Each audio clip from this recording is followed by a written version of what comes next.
Bienvenue au balado L'investisseur transformé. Avez-vous l'impression qu'il y a trop d'options et d'opinions vous disant comment investir et planifier votre avenir financier? Grâce à son approche simple et directe, l'animateur Ruben Antoine de la firme Toulette Matthews et Associés vous guide à travers la complexité de l'industrie financière. Les sujets abordés dans ce balado vont transformer votre expérience d'investissement et augmenter vos chances de devenir libre financièrement pour toujours. Bonne écoute! Bonjour chères auditrices et auditeurs, mon nom est Ruben Antoine et je suis heureux de vous rejoindre pour un nouvel épisode du podcast L'investisseur transformé. Si vous avez suivi les derniers épisodes du podcast, vous remarquerez qu'on mentionne quand même souvent qu'il faut adhérer à une philosophie d'investissement dite éprouvée. Mais qu'est-ce qu'on entend par éprouvée? Donc, commençons par dire que, plusieurs approches de placement sont basées sur soit l'opinion personnelle, l'intuition ou même les suppositions subjectives d'un gestionnaire de placement par rapport à quel type d'investissement sélectionner ou quel positionnement prendre sur le marché. La philosophie d'investissement éprouvée, elle enlève complètement toute cette subjectivité-là, toutes ces émotions-là du processus de placement, car elle s'appuie sur des faits. En fait, elle s'appuie sur des preuves factuelles de ce qui fonctionne vraiment à long terme pour l'investisseur. Parce que, en fait, cette approche de placement éprouvée-là, ça dérive de diverses études sur les données des marchés des capitaux sur les 95 dernières années, où à travers ces études-là, en fait, des chercheurs ont pu découvrir quels sont les éléments clés pour élaborer une stratégie d'investissement qui offre les meilleures chances de succès à long terme. Il y a une firme du nom de DFA, Dimensional Fund Advisors, qui a été l'un des pionniers dans l'application de la méthode scientifique à l'investissement. En utilisant la science des données, cette firme a créé plusieurs véhicules d'investissement comme des fonds négociés en bourse, des fonds mutuels, que tout investisseur comme vous et moi, nous pouvons utiliser pour implémenter notre portefeuille. Donc, étant donné que nous allons parler de recherche empirique, de science, notre invité sur le podcast aujourd'hui est un chercheur avec une expertise en actuariat, en économétrie et en statistique. Son nom est Mathieu Pellerin et il va nous informer sur toute la science qui constitue la fondation de l'approche d'investissement éprouvé et aussi comment Dimensional Fund Advisors a été un précurseur dans le domaine. Je vous préviens que cet épisode-là se veut un peu plus technique que d'habitude, mais cela va vous montrer à quel point ces véhicules de placement-là, ils sont robustes, ils sont sophistiqués et tout investisseur gagnerait à long terme à les incorporer dans leur portefeuille et aussi à adopter l'approche d'investissement éprouvée. Donc, je suis sûr que vous allez trouver la conversation très instructive et je vous souhaite une bonne écoute. Bonjour Mathieu, bienvenue sur le podcast de l'investisseur transformé. Bonjour Ruben, content d'être ici. Écoute, je sais que tu travailles pour la firme Dimensional Fund Advisor, donc DFA. On va commencer avec la première question. J'aimerais que tu nous parles un peu de qui est Dimensional Fund Advisor. Donc, juste nous dire un peu sur la firme et l'équipe qui se tient derrière cette grande firme-là. Tout à fait. Juste une brève introduction à la firme elle-même. On est un gestionnaire d'actifs global. On a environ 800 milliards d'actifs en dollars canadiens. On est présent dans toutes les classes d'actifs. Donc, on a des fonds d'actions, fonds de revenus fixes, le SG, même un peu en immobilier. Donc, vraiment beaucoup de classes d'actifs. Et également, on a plus différents véhicules pour transmettre notre solution d'investissement. Donc, si on pense aux fonds mutuels, on a des comptes séparés pour les investisseurs institutionnels. Côté purement américain, on a nos fonds négociés en bourse qui ont été lancés récemment, qui sont en croissance rapide. On a aussi des comptes séparés personnalisés, donc pour les investisseurs qui ont des plus petits montants à investir, mais qui ont des préférences chez ou des besoins spécifiques en termes de taxes. C'est un produit qu'on offre. On a des bureaux partout dans le monde, en Asie, en Europe, en Amérique du Nord. Au Canada, on a un bureau à Vancouver depuis 2003 et un à Toronto depuis 2013. Peut-être un jour à Montréal, je l'espère. Moi aussi, je l'espère. C'est ça, pour l'instant, c'est vraiment Vancouver et Toronto. Et puis, je pense que la partie vraiment la plus intéressante de la question, parce que c'est vraiment ce qui nous distingue, c'est la question de l'équipe. C'est sûr que Dimensional, on est une firme très académique. Et je pense que c'est un calque de l'anglais, en fait, mais très axé recherche universitaire, rigoureux. Et donc, c'est reflété dans notre équipe. Par exemple, dans notre comité de direction, on a Eugene Fama, qui est un prix Nobel d'économie pour son travail en finance empirique, et son co-auteur Ken French, qui sont très activement impliqués dans la gestion de la firme, donc encore à ce jour. Robert Merton est un autre prix Nobel qui travaille avec nous, donc Moi-même, j'ai eu la chance de parler avec parce qu'il travaille beaucoup sur des sujets d'investissement de retraite qui connectent un peu avec ce sur quoi je travaille. C'était vraiment plaisant, en fait. C'était à son bureau à Austin. Et puis, c'était vraiment 2 heures d'écouter les pensées d'un prix Nobel sur comment investir pour la retraite. Et puis, non, c'était vraiment plaisant parce qu'il est très volubile, très chaleureux. Et puis, c'est vraiment chaque phrase, et c'est quelque chose de super profond. Donc, on ne veut pas en manquer une seule goutte presque. Donc, très forte présence académique dans les gens qui travaillent avec nous, mais même plus récemment, on travaille aussi avec des professeurs moins connus, mais qui ont fait des travaux très rigoureux dans le monde académique, dont Robert Novi-Marx, qui est un consultant pour nous, Marco DiMaggio, qui est à Harvard. En fait, même récemment, dans les 2 dernières semaines, en ce moment, je travaille sur un article qui touche à la gouvernance des entreprises. Et puis, une des personnes à l'externe qui l'a révisé, qui a donné ses commentaires, c'est Lucian Bebchuk, qui est un professeur à Harvard, qui est le plus cité dans le domaine dans le monde. Donc, réellement, pour nous, la connexion avec le monde de la recherche, c'est vraiment pas juste une chose de marketing. Là, je le vois à la première personne que c'est vraiment quelque chose qui a une application, si je pourrais dire, au jour le jour. Vraiment, c'est des gens qui sont tous très impliqués avec nous, qui influencent notre façon de penser. Et puis, naturellement, on donne pas notre pensée en sous-traitance. On a un fort département de recherche à l'interne aussi, naturellement. C'est le département dans lequel je travaille personnellement. Et puis, on a beaucoup de doctorats dans toutes sortes de disciplines qui vont des statistiques à l'ingénierie, finance, économie, naturellement. Et puis, beaucoup de gens étaient au parcours intéressant. Donc, un de nos co-PDG, Gerard O'Reilly, c'est littéralement un rocket scientist, donc un doctorat en ingénierie aéronautique de Caltech. La chef de recherche globale, Savina Rizova, vient d'être nominée cette année comme une des 100 femmes les plus influentes en finance en Amérique du Nord. Donc, on a vraiment une équipe très forte à l'interne aussi. Donc, je pense que c'est ça la grande distinction de Dimensional. C'est vraiment le fait qu'on est très axé recherche. Et puis, tout ce qu'on fait, on essaie d'avoir une justification forte pour le faire. Oui, moi, j'avais trouvé ça très impressionnant, en fait, quand j'ai commencé à apprendre sur la firme. C'est que je voyais tous ces noms-là, dont certains que tu as mentionnés, beaucoup de détenteurs de prix Nobel, que je voyais les noms dans mes livres quand j'étudiais pour le CFA. Et là, j'ai eu même la chance de rencontrer et de voir certains d'entre eux dans des formations et des conférences, dont justement Eugene Fama, que tu as mentionné, qui est maintenant connu, il est nommé comme étant le père de la finance moderne. Donc, de voir qu'il y a tous ces gens-là qui sont en arrière d'une firme comme Dimensional, ça donne beaucoup de crédibilité à cette firme-là, définitivement. Puis moi, je voulais commencer avec cette question-là parce que je sais qu'au Québec, beaucoup de personnes ne connaissent pas Dimensional. Donc ça, c'était important de mettre ça sur la table. Mais tu as dit que tu travailles dans la recherche. Parle-nous un peu de toi, de ton rôle plus en profondeur chez Dimensional. Qu'est-ce que tu fais? Et aussi juste de toi, ton parcours en général. En fait, je vais même commencer par la fin, un peu mon parcours. Ça a été un peu sinueux avant d'arriver chez Dimensional. Mais tout a commencé quand j'étais au cégep. J'avais un intérêt déjà pour la finance à l'époque. Je lisais beaucoup de choses à propos de Warren Buffett et puis plus une approche un peu traditionnelle. À l'époque, je savais que peut-être que si je voulais travailler en finance, ça serait une bonne idée d'avoir mon titre de CFA, mais j'avais déjà lu que, bref, le baccalauréat était pas nécessairement en finance, qu'on pouvait le faire en n'importe quoi et aller chercher le titre ensuite. J'avais entendu des bonnes choses à propos du programme en actuariat à l'Université Laval, que c'était quelque chose de rigoureux puis qui était un bon programme. Donc, je l'ai essayé. C'est par là que j'ai commencé. Et puis, j'ai appris énormément, mais j'avais le goût de continuer plus loin ensuite. Puis, j'avais aussi un intérêt, pas juste pour la finance, mais pour l'économie en général. Et j'avais une attirance pour le monde un peu plus universitaire. Donc, j'ai été à la maîtrise en économique. Je suis resté à l'Université Laval. Je travaillais à l'époque avec Jean-Yves Duclos, avec se lancer en politique. J'ai eu la chance de le fréquenter puis d'apprendre auprès de lui.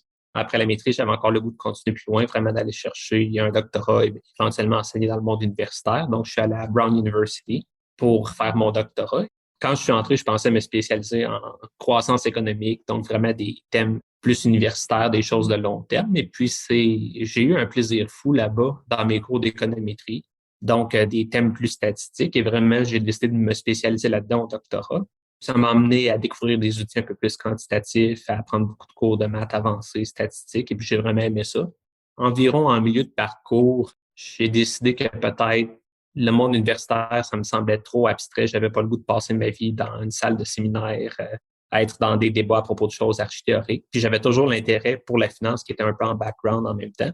Donc, je me suis mis à chercher ce qu'il y avait des occasions en finance dans le secteur privé pour lesquels un parcours comme le mien serait un bon fit en bon français. Et puis, ce qui ressortait, c'est qu'il y a des choses vraiment qui sont, je dirais, purement quantitatives. Donc, vraiment là, du trading à haute fréquence. C'est vraiment des gens qui recrutent des mathématiciens ou des gens d'ingénierie électrique. Il n'y a pas vraiment de composante économique. C'est vraiment là, purement des méthodes statistiques.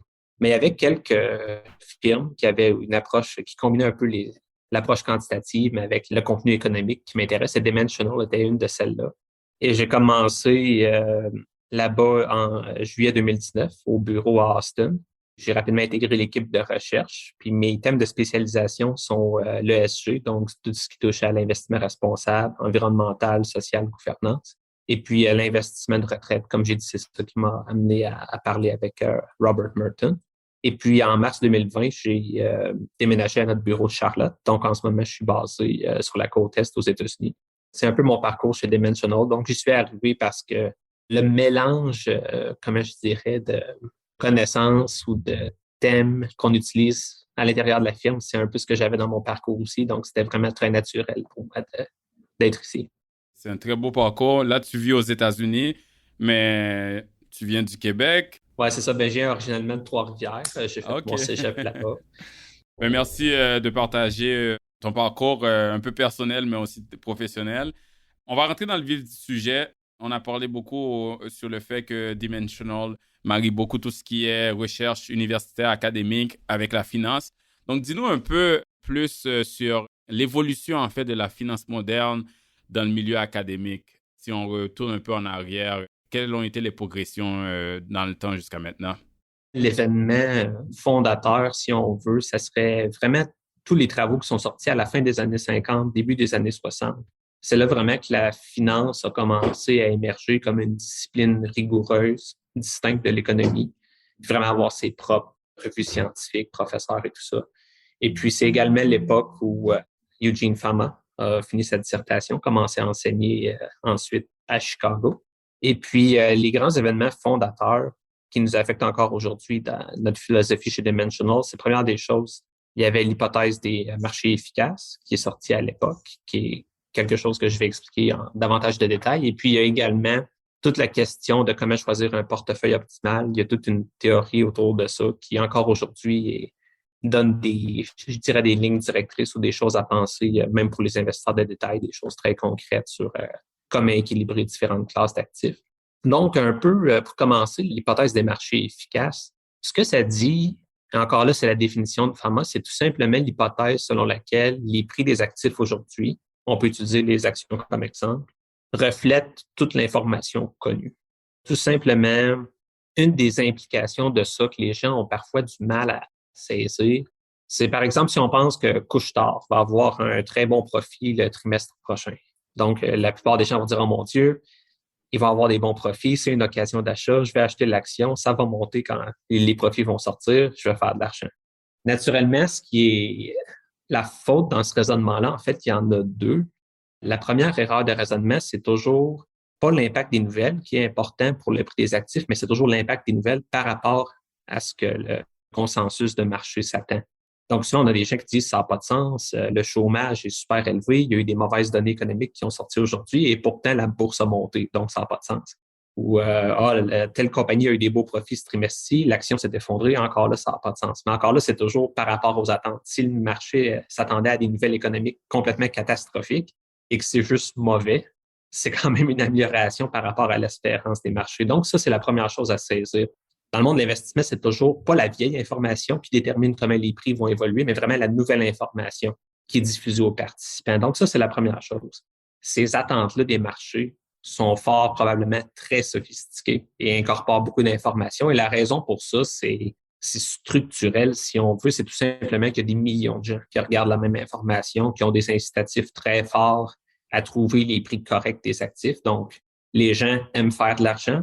Donc, s'il y a des occasions de faire de l'argent facile sur la table, c'est pas très long que quelqu'un va entrer avec du capital et puis, si on veut aller faire soit l'investissement ou l'arbitrage qui se présente. Donc, c'est parce que les marchés financiers sont tellement profondément compétitifs, c'est extrêmement difficile tout simplement d'avoir un meilleur estimé que le prix du marché. Donc, non, c'est archi important en termes de comment investir pour les investissements. Une des premières conclusions, en fait, à laquelle on va revenir, c'est extrêmement difficile pour des gestionnaires actifs plus traditionnels qui choisissent un portefeuille d'actions et qui essaient de déterminer quelle action va monter dans la prochaine année ou les prochains 3 ans par rapport au marché. C'est extrêmement difficile de le faire avec ces méthodes traditionnelles-là. Donc, c'est des grandes implications, en fait, là, pour les investisseurs. Donc, ça, c'était une des premières découvertes. Une des choses qui est arrivée ensuite, c'est le MEDAF, donc le modèle d'évaluation des actifs financiers, ou le CAPM en anglais. Et puis, ce que ça amenait, c'est que cette espèce de portefeuille optimal-là, c'est en fait le portefeuille de marché. Dans un modèle qui a certaines hypothèses un peu restrictives, le portefeuille que tous les investisseurs choisissent de détenir comme étant leur portefeuille optimal, c'est tout simplement la totalité des actions qui sont là. Donc, imaginez un fonds, une espèce de méga fonds indiciel qui détient toutes les actions ou toutes les obligations. Bref, c'est tout le marché.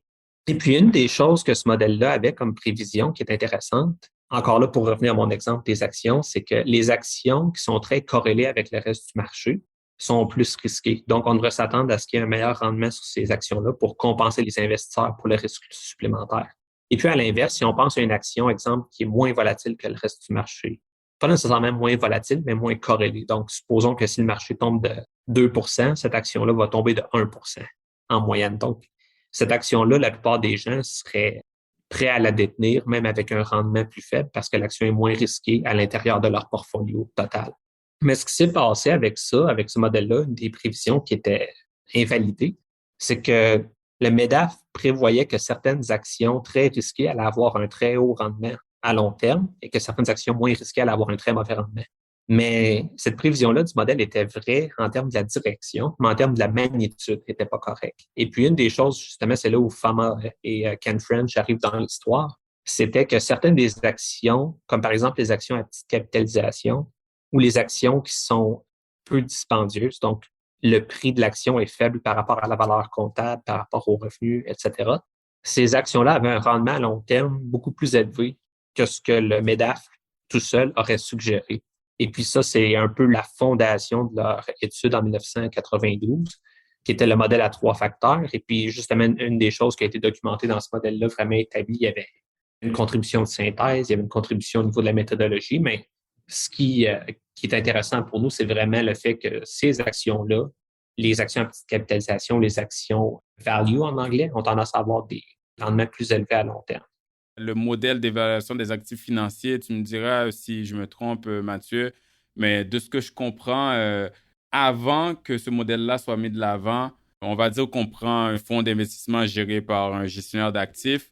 Ce gestionnaire d'actifs-là pouvait se donner le crédit. Mettons que ce fonds-là a fait 15%. Ce gestionnaire d'actifs-là pouvait se donner le crédit qu'il a généré 15% pour ses clients. Il est bon, il sait comment gérer des actifs. Le MEDAF est venu montrer que une partie de ce rendement-là peut être attribuée directement au marché. Pas parce que celui-là, il est talentueux pour générer 15%. Peut-être 10% de ce 15%-là, par exemple, vient de juste l'exposition au marché. Donc, la portion qui viendrait du talent de ce gestionnaire-là serait le 5% supplémentaire. Et quand Fama et French ont rajouté d'autres facteurs, on a réalisé que même ce 5%-là peuvent être expliqués par une exposition à d'autres attributs du marché, comme tu disais tantôt, les petites capitalisations, les actions de valeur. Donc, avec le temps, j'imagine, l'évolution de la finance a montré que c'était de plus en plus petit ce qu'on pouvait attribuer au talent d'un gestionnaire parce qu'il y a beaucoup des rendements qui peuvent être expliqués par différentes dispositions à différentes caractéristiques du marché. J'essaie de faire une synthèse de tout ça, mais est-ce que je suis dans le bon chemin ou... En fait, j'y avais même pas pensé, mais je trouve que c'est une belle façon de le présenter. Le MEDAF, en fait, a vraiment servi un peu de paratonnerre. C'est un modèle qui a été beaucoup critiqué, mais il a donné justement un point de référence auquel on fait regarder. C'est toujours, OK, première des choses, est-ce que le gestionnaire fait juste ajouter du rendement en prenant plus de risques qu'un portefeuille de marché? Donc, ça, c'est la première chose à regarder. Mais également avec les autres facteurs ou variables qui ont été identifiés par la suite, dont les actions à petite capitalisation, valeur, ou même plus récemment, certaines actions qui ont une rentabilité comptable plus élevée. Encore là, un gestionnaire peut simplement, en achetant ces actions-là, avoir un rendement plus élevé, potentiellement à long terme, un rendement espéré plus élevé.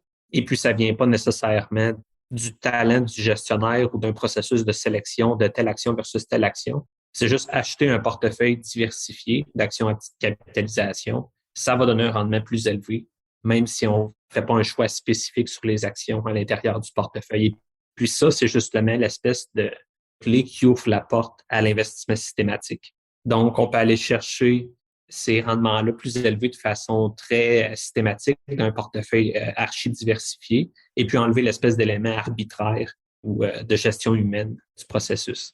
Oui, et puis ça a aussi ouvert la porte, j'imagine, à aussi l'investissement indiciel, systématique.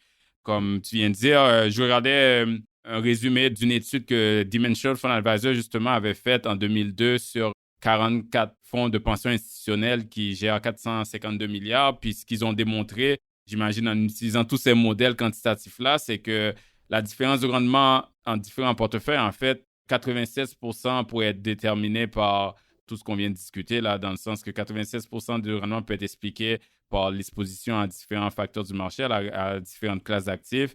Donc, ça reste qu'il reste environ 4% qui peut être déterminé, qui explique la différence de rendement par tout ce qui est les stratégies de sélection de titres, d'anticipation de marché, ce qu'on peut attribuer traditionnellement à des gestionnaires d'actifs conventionnels. Donc, ça, c'est un bon point. Mais en tout cas, en gros, ce qu'on voulait partager, je pense par ma question, ce que je voulais partager, c'est qu'il y a eu des grandes avancées, en fait, dans le monde de la finance depuis les dernières décennies, les 7 dernières décennies.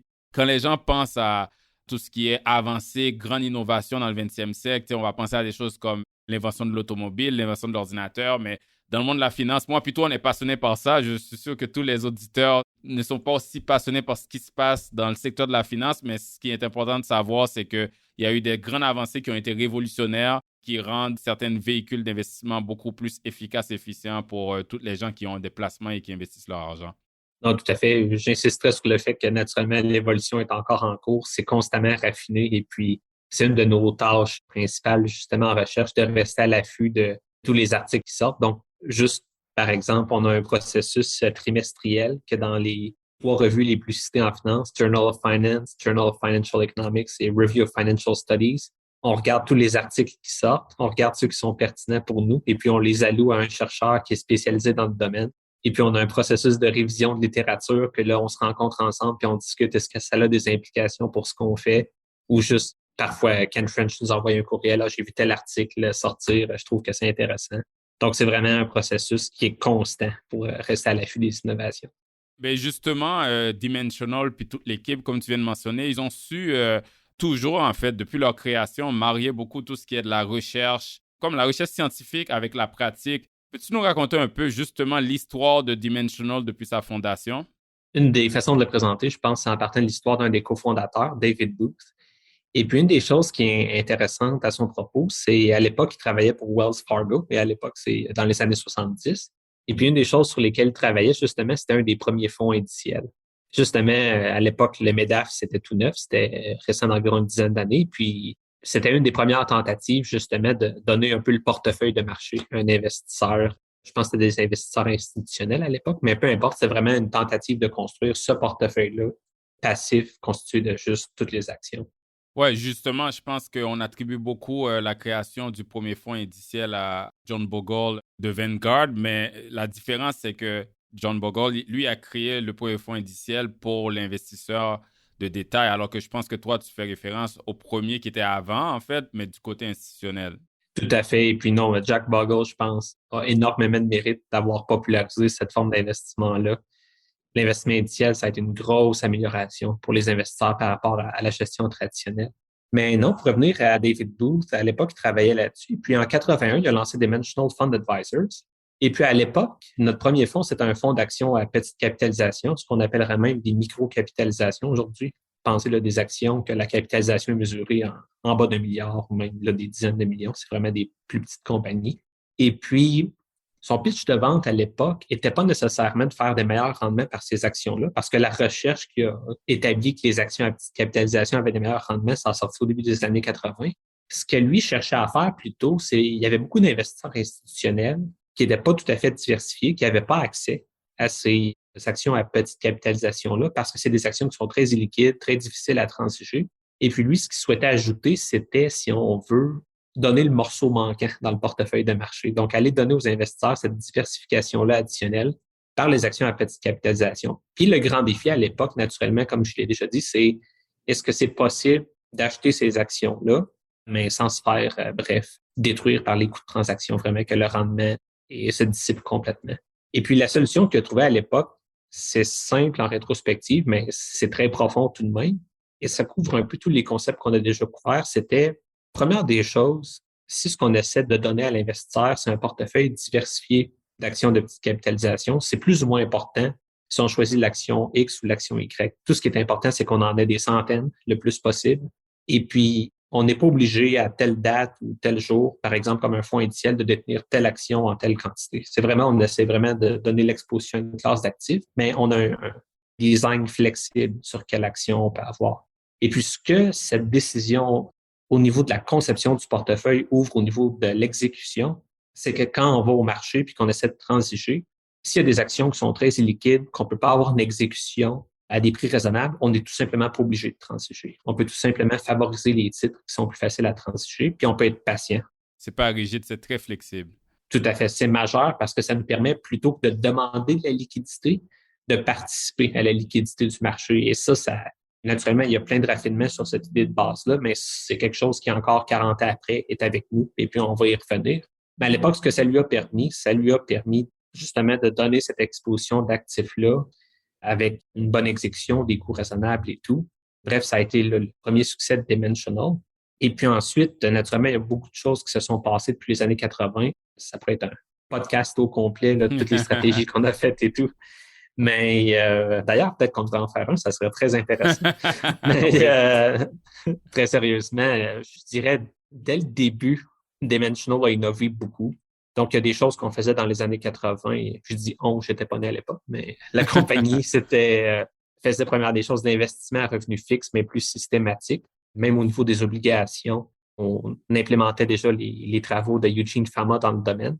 C'est quelque chose qu'on faisait. Il y avait aussi déjà de l'investissement ESG qui se faisait, plus sur des critères sociaux à l'époque. Donc, déjà, on avait des comptes pour des investisseurs institutionnels qui avaient des préférences spécifiques. Donc, déjà, on a toujours innové depuis le tout début. Et puis, au début des années 90, c'est là, au milieu des années 90, qu'on a ouvert l'investissement à l'investisseur de détail, mais pas directement, mais plutôt par le biais de des conseillers. Donc, c'est à partir de là que les gens, hors institution, ont eu accès.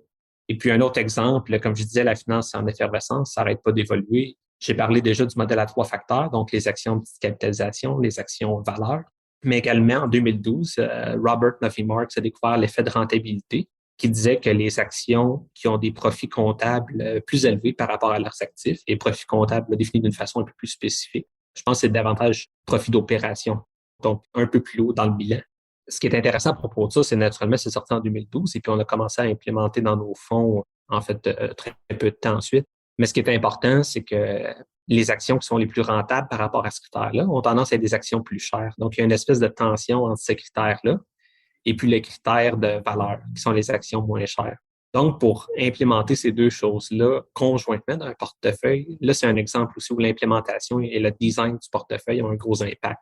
Donc, on va implémenter l'exposition à ce type d'action-là différemment si on est dans un portefeuille diversifié qui couvre tout le marché ou si on est dans un portefeuille qui fait juste couvrir certains segments du marché.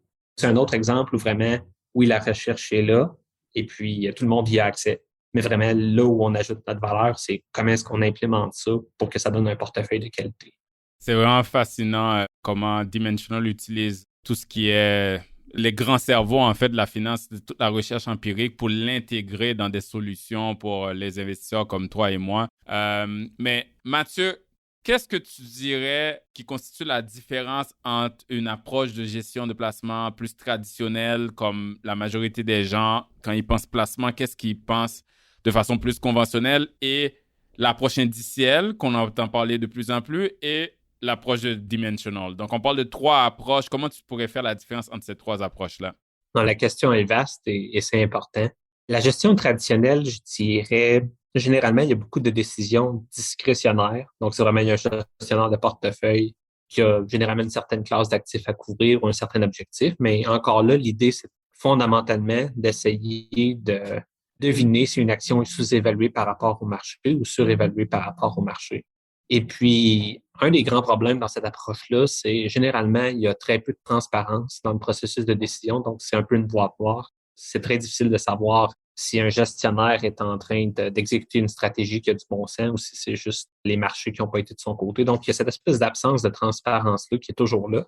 Souvent, la stratégie, par absence de transparence, je veux dire la stratégie, c'est un gestionnaire de portefeuille star. Oui, dans les grandes lignes, voici son approche, mais après, comment il exécute l'approche n'est pas toujours communiqué. Donc, la stratégie, c'est je vais sélectionner des actions, je vais essayer d'anticiper le marché. Et puis, le comment ces actions-là ont été choisies, la méthode n'est pas toujours communiquée. Donc, ça, c'est plus ce qu'on appelle la gestion de façon active, plus conventionnelle.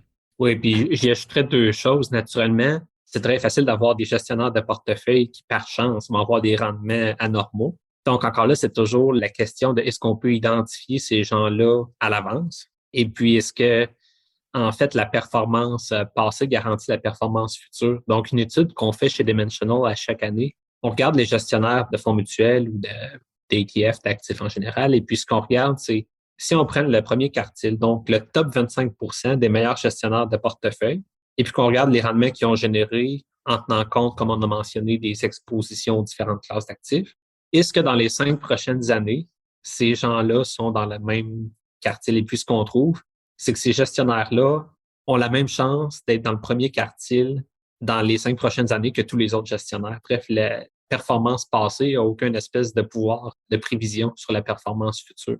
Ça, c'est une des choses vraiment à garder en tête avant de dire je vais choisir un portefeuille parce que ce gestionnaire-là a eu un bon rendement dans le passé. Puis c'est ça que plusieurs personnes font. Ils s'assoient avec leur conseiller qui, des fois, le conseiller ne va pas plus loin que de regarder les choses au premier niveau. Ils leur montrent les rendements des 3 à 5 dernières années, puis ils disent « Oh, voilà, c'est ça que je vais prendre », juste en se basant sur le passé. Puis c'est dangereux. Ah non, tout à fait. C'est dangereux. Et puis, 3 à 5 ans, c'est rien parce que les données financières sont tellement bruyantes, qu'il y a tellement de choses qui se passent dans le marché, c'est très difficile de départager qu'est-ce qui résulte des actions d'un gestionnaire de portefeuille ou de la chance. Et puis, une des choses, je vais y arriver, c'est qu'avec la gestion indicielle ou systématique, on enlève ce problème-là. C'est plus facile d'évaluer la contribution du fonds. Je pense que c'est vraiment important parce qu'une des choses que j'ai remarqué à l'époque, quand je sortais du doctorat, j'avais regardé ce qu'il y avait des emplois au Canada également. Et puis, une des choses que j'ai remarqué, c'est la gestion traditionnelle active est beaucoup plus présente au Canada qu'aux États-Unis. Donc, je pense que c'est vraiment important de le souligner pour les auditeurs que c'est ça, c'est une gestion qui a très peu de transparence, qui est généralement plus chère. Et puis, c'est extrêmement difficile d'identifier des fonds qui vont bien performer à long terme. Bien, justement, tout ce qu'on vient de dire, ça a contribué à l'essor de la deuxième approche dans la comparaison qu'on fait, qui est l'approche indicielle. Donc, qu'est-ce que tu as à nous dire là-dessus et comment ça se compare avec la gestion traditionnelle active et la gestion de l'approche de Dimensional? Ben, c'est ça. En fait, toute la beauté de l'investissement indiciel, c'est que c'est extrêmement transparent. Donc, un fonds indiciel qui traque le S&P 500, il n'y a pas de surprise. C'est un fonds qui traque le S&P 500. C'est littéralement parfois l'objectif dans le prospectus ou dans le document fondateur du fonds. Et puis, la beauté de ça, c'est avec la transparence qui vient avec ça, c'est très facile d'évaluer le fonds. Donc, le seul critère d'évaluation, c'est est-ce que le fonds m'a donné cette exposition-là? Est-ce que les frais sont raisonnables? Donc, si on ignore l'impact des frais, des coûts de transaction et puis tout ça, c'est impossible de sous-performer son indice de référence parce que c'est ce que le fonds donne. Et puis, généralement, après les frais, on va sous-performer légèrement, mais les frais sont beaucoup moins élevés.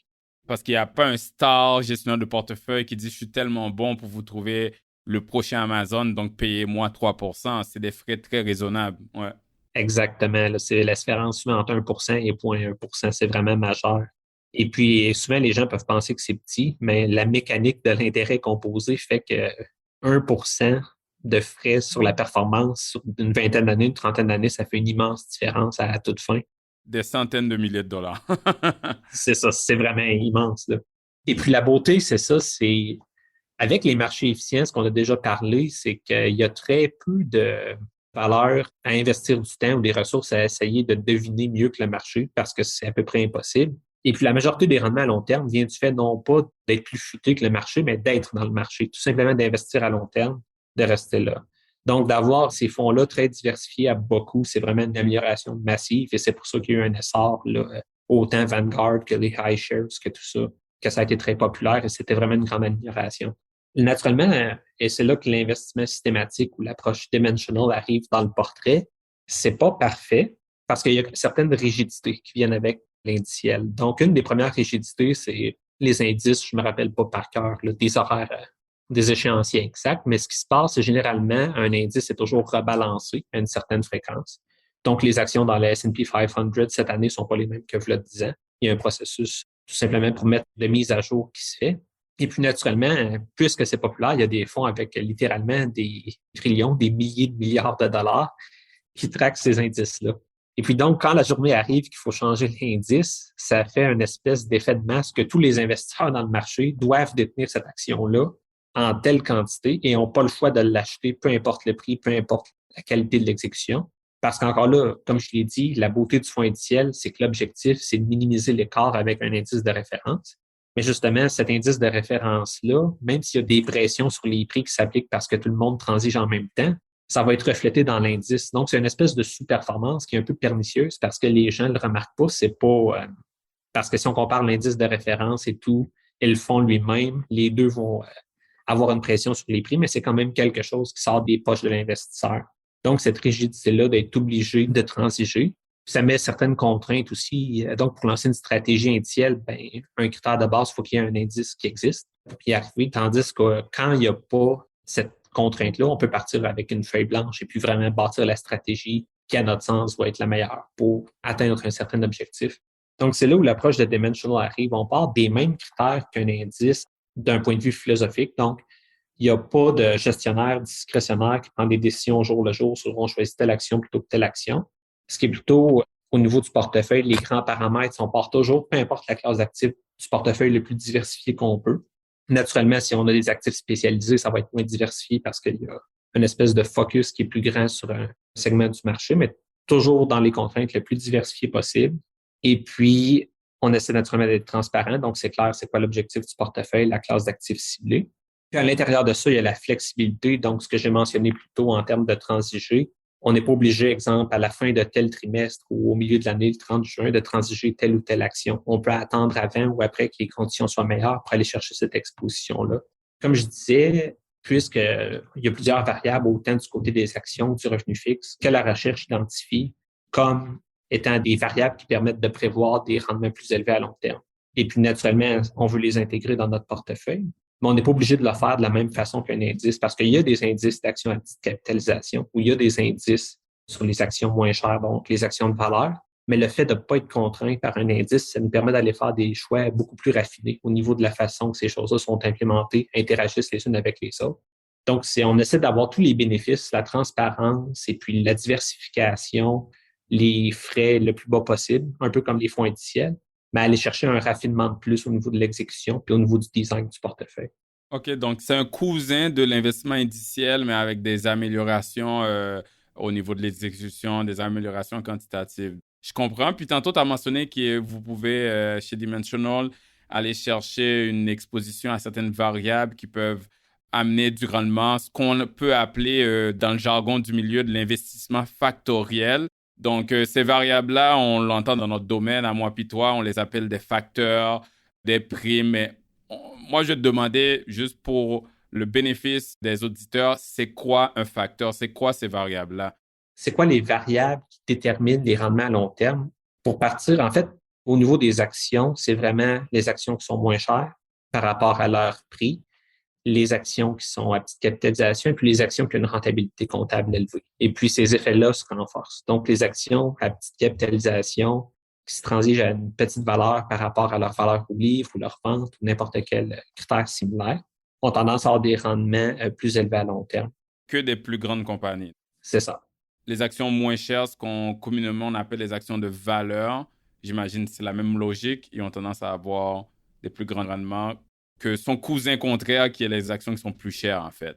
Tout à fait. Et puis, naturellement, il y a énormément de recherches qui se fait. Il y a énormément de variables comme ça qui sont identifiées. Donc, ça nous prend un peu un filtre pour savoir qu'est-ce qui peut être implémenté à long terme et puis qu'est-ce qui est peut-être juste un artefact ou juste un chercheur qui a regardé beaucoup de données puis qui a trouvé par chance un pattern dans les données. Les critères qu'on regarde beaucoup, c'est est-ce qu'il y a toujours une justification théorique pour ça avant même qu'on regarde les données? Est-ce que c'est des choses qui ont du sens? Si on pense aux actions à petite capitalisation, c'est pas farfelu de penser que ces actions-là peuvent être plus risquées. Donc, il y a une raison pour laquelle on peut penser que ces actions-là ont des rendements plus élevés à long terme. Ou pour les actions de valeur également, si on pense à deux actions qui ont des profits futurs similaires en termes des attentes du marché, mais qu'il y en a une qui est moins chère aujourd'hui qu'un autre. Le prix de n'importe quel actif, c'est toujours les attentes en termes de profit, en termes de dividendes, en termes d'intérêt, ramenées au présent avec un taux d'escompte. Donc, si on a deux actions avec des attentes similaires, mais des prix différents, l'action la moins chère, c'est une règle de 3, c'est carrément de l'algèbre, n'a pas le choix d'avoir un rendement espéré plus élevé. Donc. Mais c'est le gros bon sens aussi. C'est si j'ai compagnie A et B qui sont un miroir de l'un l'autre. C'est deux compagnies différentes, mais ils se ressemblent dans tous les points. La seule différence, c'est que B coûte moins cher. Tout le monde achèterait B, dans le sens qu'il coûte moins cher s'ils se ressemblent. En achetant moins cher, ton rendement risque d'être plus parce que tu l'as payé à bon marché. Ça, c'est une explication juste très basique, là, mais juste pour dire qu'il y a un gros bon sens là-dedans aussi. Ah, tout à fait. Non, l'argument technique correspond à l'intuition. Moi, je trouve que c'est extrêmement convaincant. Et puis donc, il y a toujours la question d'est-ce que ces choses-là correspondent au gros bon sens. L'autre question, c'est toujours est-ce que c'est des choses qui sont robustes? Donc, si l'effet de valeur, c'est quelque chose de fondamental, on s'attendrait à ce que ça soit pas juste aux États-Unis, que ça soit au Japon, que ça soit en Europe, dans plusieurs marchés. Et puis, on s'attendrait à ce que ça soit pas trop sensible à la façon dont on le mesure. Si on regarde le prix d'une entreprise par rapport à ses profits, la valeur au livre, les ventes, ça devrait donner des résultats un peu similaires. Ça ne veut pas dire qu'au niveau de l'implémentation, il n'y a pas des choix qu'on peut faire qui sont mieux, mais pour le concept fondamental, ça devrait être quelque chose qui est le plus solide possible. Donc ça, c'est vraiment les critères qu'on identifie. Puis un autre critère qui est plus délicat, là, c'est là qu'on arrive à l'implémentation, c'est en termes de, si je peux dire, l'échelle temporelle auquel ces primes-là ou ces variables-là ont un impact. Donc, juste pour donner un exemple très concret, les actions de valeur, généralement, quand on parle de surperformance, c'est quelque chose qui se manifeste à long terme en général. Et puis, une action de valeur, naturellement, quand son prix évolue, ça devient une action de croissance. Généralement, on s'attend à ce qu'une action de valeur reste dans le portefeuille environ 5 ans avant de se faire classifier et de devoir être vendue ou éliminée. Oh, OK, OK. Et puis, ce que ça fait, c'est que toutes ces primes-là sont des primes qu'on considère comme étant plus des effets de long terme. Donc, on peut les intégrer par tout simplement en orientant les actions du portefeuille. Et puis, vraiment, ça influence l'allocation des actifs au sein du portefeuille. Mais il y a d'autres variables qui sont utiles, comme l'effet de momentum, par exemple. Un des effets qui est très, très bien documenté dans la recherche, c'est que les actions qui ont monté à court terme ont tendance à continuer de monter, puis les actions qui ont perdu ont tendance à continuer de perdre, si on les compare les unes aux autres. Mais pour appliquer ce concept-là en pratique, c'est l'information dans le momentum, c'est sur une échelle de mois plutôt que des années. Et pour appliquer cette technique-là en pratique, il faudrait que, bref, le portefeuille, qu'on transige la totalité du portefeuille, 2 ou 3 fois par année. Bref, ça serait un turnover de 100-200%. Donc, ça serait quelque chose d'extrêmement coûteux en termes d'exécution, en termes de coût de transaction. Et même en termes pour l'investisseur final, si c'est dans un compte taxable, même en termes de gain en capital, donc tout l'impact fiscal. Ouais. Tout à fait. Et puis, les caractéristiques du portefeuille pourraient varier. Donc, quand les actions valeur ont bien performé, les actions momentum ont tendance à être des actions de valeur. Quand les actions de croissance viennent de monter, c'est les actions de croissance qui domineraient le portefeuille. Donc, ça zigzaguerait un peu d'une certaine façon. Et puis donc, la façon qu'on l'utilise plutôt, c'est plutôt au point de l'exécution. On regarde l'information. Si on a 2 actions à vendre qui se ressemblent, mais qu'il y en a une qui a monté récemment, puis il y en a une qui est plutôt en train de descendre ou qui est stable, généralement, on va essayer de garder l'action qui est sur une espèce de pente montante un peu plus longtemps avant de la vendre. Et puis ça ne nous coûte rien parce que l'action, on l'a déjà. Donc, qu'on la vende tout de suite ou la vende plus tard, ça ne nous coûtera pas plus cher. Mais on peut aller chercher ce rendement-là. Donc, il y a vraiment une distinction qui se fait entre des facteurs qu'on traite dans l'allocation des actifs, vraiment dans le design du portefeuille, et puis toutes ces variables-là qui agissent sur un échéancier plus court, qu'on utilise plutôt pour raffiner l'espèce d'approche globale. Donc, ça en est un exemple. T'sais, nous, on dit tout le temps à nos clients que notre approche d'investissement est très proche de l'indiciel, mais on incorpore tous ces facteurs-là pour ajouter du rendement espéré à long terme dans leur portefeuille. Pourquoi ça marche? Pourquoi il faut intégrer des facteurs dans ce portefeuille? Qu'est-ce que tu dirais qui constitue l'avantage pour l'investisseur final, en fait? En fait, est-ce qu'il faut intégrer des facteurs? Je dirais ça dépend de chacun parce que, encore là, je ne sais pas si ça va être populaire au travail comme affirmation. Je veux pas que tu te fasses taper sur les doigts, là, après. Non, mais même Cliff Asness, qui est un gestionnaire, en fait, un des fondateurs d'EQR, qui est une autre firme quantitative, a dit généralement, il recommande à ses membres de famille, tout, si vous n'avez pas de préférence forte, allez vers de l'indiciel et c'est très bon pour la majorité des gens. En fait, la question de pourquoi l'intégrer et pourquoi ça marche, c'est connecté. Donc, j'aime la formulation. Pourquoi ça marche? Généralement, Ce qu'on sait, c'est on s'attend à ce que ça soit du risque, qu'il y ait une certaine composante de risque auquel les investisseurs ont peut-être une aversion. Donc, c'est pour ça que ces actions-là ont un rendement plus espéré. Mais à voir, il n'y a personne qui a vraiment le modèle final et définitif sur pourquoi cette chose-là se manifeste. Donc, ça pourrait être aussi peut-être juste les goûts et préférences des investisseurs. Peut-être qu'il y a certaines actions qui sont défavorisées, indépendamment de leur rendement financier, et que les investisseurs, bref, les traitent moins bien, donc sont moins chers. Donc, ça devient des actions de valeur. Genre une explication plus comportementale, psychologique, ça se peut que c'est ça? C'est ça. Puis la beauté de la chose, c'est que le processus qu'on applique fonctionne dans les deux cas. Si on regarde les actions de valeur, si une action se transige très peu cher par rapport à ses résultats fondamentaux, c'est pas nécessairement grave que ce soit dû à une explication de marché, entre guillemets, ou peut-être une explication de risque ou une explication comportementale. Dans les deux cas, ce qui est important, c'est que nous, on puisse l'identifier avec un critère bien défini, qu'on puisse avoir un portefeuille bien diversifié, puis qu'on puisse l'appliquer dans notre processus. Mais généralement, je dirais que je pense que ça me surprendrait que ce soit une histoire comportementale de bout en bout. Je pense que ces actions-là ont des caractéristiques qui font qu'il y a un certain risque. Et puis le risque, en fait, notre co-PDG Gerard O'Reilly a identifié dans un podcast récent, c'est ce qu'on appelle en anglais le tracking error, qui est tout simplement si on détient des actions qui diffèrent du marché, à long terme, on peut s'attendre à ce que ça surperforme, mais dans le court terme, il peut y avoir des périodes de surperformance assez dramatiques, surtout si la déviation est forte. Donc, c'est vraiment, est-ce que l'investisseur est capable d'assumer ces déviations-là? Je pense que c'est de là que le risque vient. Mais bref, pour résumer pourquoi ça marche, ça peut être soit des effets comportementaux, ça peut être soit des effets de risque. Moi, je pense que la deuxième explication est un peu la plus forte.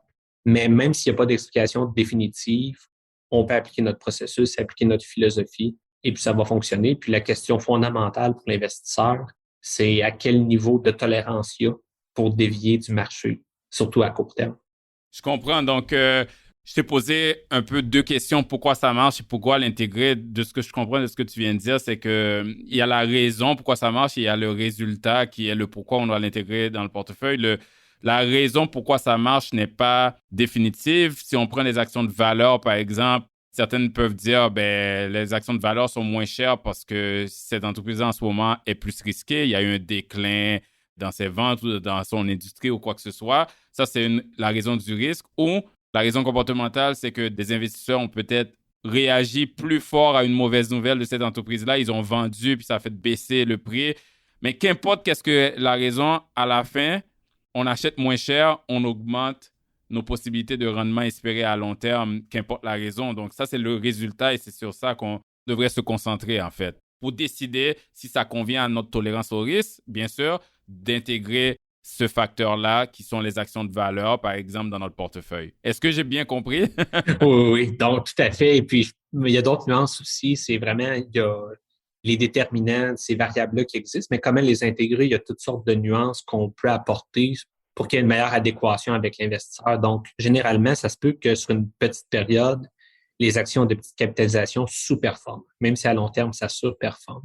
Mais ça va être rare que les actions de petite capitalisation, de valeur, les actions rentables, bref, que tout va être négatif en même temps. Donc, une des choses qu'on peut faire pour réduire un peu l'écart avec le marché, c'est intégrer ces variables-là de façon conjointe dans un portefeuille. C'est de la diversification, en fait. Exactement. C'est une forme de diversification, oui. On peut avoir de la diversification au niveau des classes actives, donc détenir de l'immobilier, des actions, des obligations. Puis dans les actions, on peut avoir la diversification régionale, donc actions canadiennes, américaines, internationales.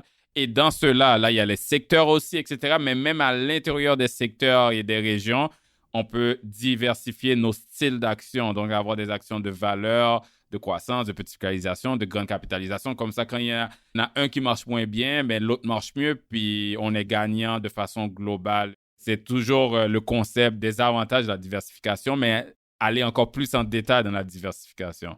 Tout à fait. Puis, naturellement, il y a toute la question de la modulation aussi. Donc, ce qu'on fait chez Dimensional, c'est on part toujours du portefeuille de marché, puis on se demande quel degré de déviation on veut appliquer. Et puis, on a des portefeuilles qui sont très proches du marché, quasiment comme un fonds indiciel, avec naturellement des avantages au niveau de l'implémentation, mais que les actifs sous-jacents sont très similaires. On a des fonds qui ont une petite déviation, donc ils vont juste surpondérer les actions de valeur, petite capitalisation, mais pas trop, pour que les écarts soient tolérables. Et puis, on a des portefeuilles que c'est vraiment très spécialisé, qui vont faire les actions qui ont les rendements espérés les plus élevés. Donc, c'est facile pour les investisseurs ou les conseillers d'aller moduler un peu l'exposition en fonction de la tolérance aux déviations par rapport au marché.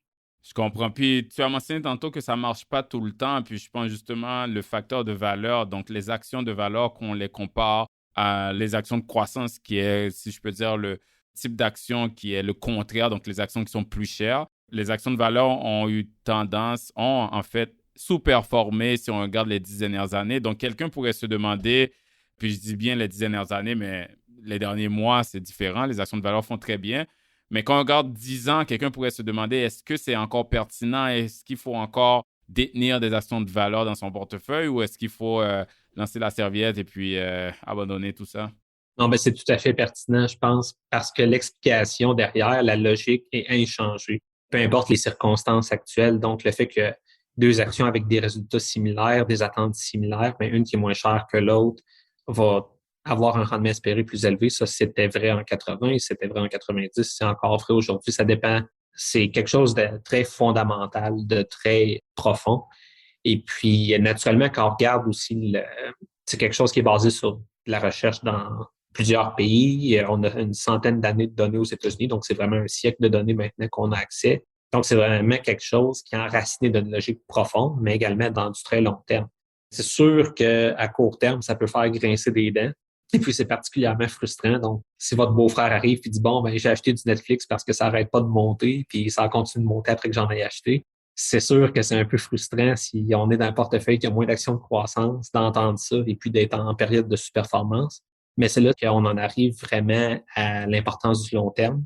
Et puis l'importance aussi d'être honnête avec soi-même par rapport à la tolérance au risque. Donc, de toujours planifier, c'est facile d'acheter des actions de valeur quand c'est en train de surperformer comme en ce moment. Mais vraiment de se demander, est-ce que je suis capable d'assumer une période comme ça, de peut-être même jusqu'à une dizaine d'années de sous-performance ou même plus. Il n'y a aucune garantie pour avoir la possibilité qu'à long terme, j'ai des meilleurs rendements. Donc, c'est vraiment à ça que ça revient. C'est une question de mettre les probabilités de son côté. Tu sais, je regardais les données justement qui viennent de Dimensional, que les actions de valeur, c'est ceux qui ne sont pas toujours en train de surperformer, mais en termes de probabilité, sur un an, dans le marché canadien, les actions de valeur ont eu tendance à surperformer les actions de croissance 55% du temps. Mais quand on va sur 5 ans, donc si on analyse plusieurs périodes de 5 ans dans le passé, le taux de probabilité de surperformance a monté à 71%.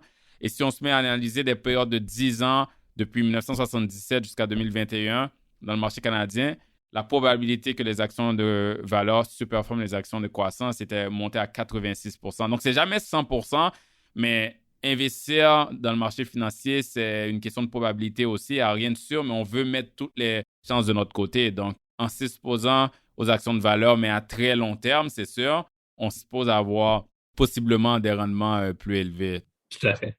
En général, dans le monde, il y a un courant, il y a une tendance, les investisseurs se réveillent, ils voient de plus en plus que payer 2-3% pour le côté actif plus traditionnel, ça n'ajoute pas de valeur. Et puis, il y a donc une tendance vers tout ce qui est gestion passive, indicielle ou systématique comme Dimensional.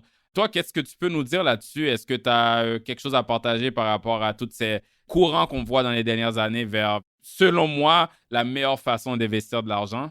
Plusieurs anecdotes personnelles, rien de très profond ou scientifique. Ah oui? Partage-moi ça. Non, généralement, je pense que les gens le comprennent. J'avais un oncle comme ça qui travaillait avec un planificateur financier puis qui avait beaucoup de fonds avec des frais très élevés. Puis ce qu'il disait, c'est que mes fonds sous-performent quand la bourse monte, mais ils sous-performent aussi quand la bourse descend. Donc, bref, je suis toujours perdant. Et puis, naturellement, je pense que la plupart des gens le comprennent assez bien. Naturellement, le concept d'efficacité des marchés, ça peut être utile. Encore là, c'est très dur pour les gens de laisser aller la notion qu'on peut prévoir les cours boursiers. Et puis, c'est très contre-intuitif aussi de dire que la gestion active a peu de chances d'ajouter de la valeur. Dans n'importe quel domaine de la vie, généralement, si on mange mieux, on va être en meilleure santé. Si on s'entraîne davantage, on va avoir plus de résultats à 3 fois semaine qu'à 1 fois semaine. Bref. Et je dirais même que dans plusieurs domaines, quand tu payes cher, tu reçois quelque chose de qualité. Tandis que la gestion active, tu payes cher pour tes fonds mutuels pour avoir un rendement moins bon à long terme, ce qui est vraiment contre-intuitif. Non, c'est ça. Là, c'est une logique complètement à l'envers. C'est acheter soit une stratégie indicielle ou systématique qui essaie de s'améliorer sur l'indiciel à des fonds très bas. Et puis, d'un point de vue psychologique, c'est pas quelque chose qui a besoin d'être monitoré à chaque jour. C'est un peu le laisser aller. Donc, c'est très différent. Mais je pense que tu mentionnais quand on se préparait les médecins. Il y a beaucoup de blogs ou de forums de médecins qui échangent là-dessus et puis justement qui commencent à refuser l'espèce de recommandation de gestion active. Une des choses que je remarque aux États-Unis, le passif, l'investissement systématique, c'est en montée en flèche. Je pense qu'au Canada, c'est un stade peut-être un peu plus préliminaire, mais c'est clairement quelque chose là, qui est en train de se répandre. Je le vois quand je parle à des gens proches de moi que les idées résonnent, que vraiment il y a un appétit pour ça. Et puis, on a beaucoup parlé d'actions depuis le tout début, puis c'est souvent ce que les gens pensent le plus dans leur investissement, mais aussi la gestion systématique commence à faire son entrée aussi dans le revenu fixe. Donc, vraiment, la même idée qu'on peut améliorer un indice par une gestion systématique, aller chercher des rendements de plus, avoir une flexibilité au niveau de l'implémentation.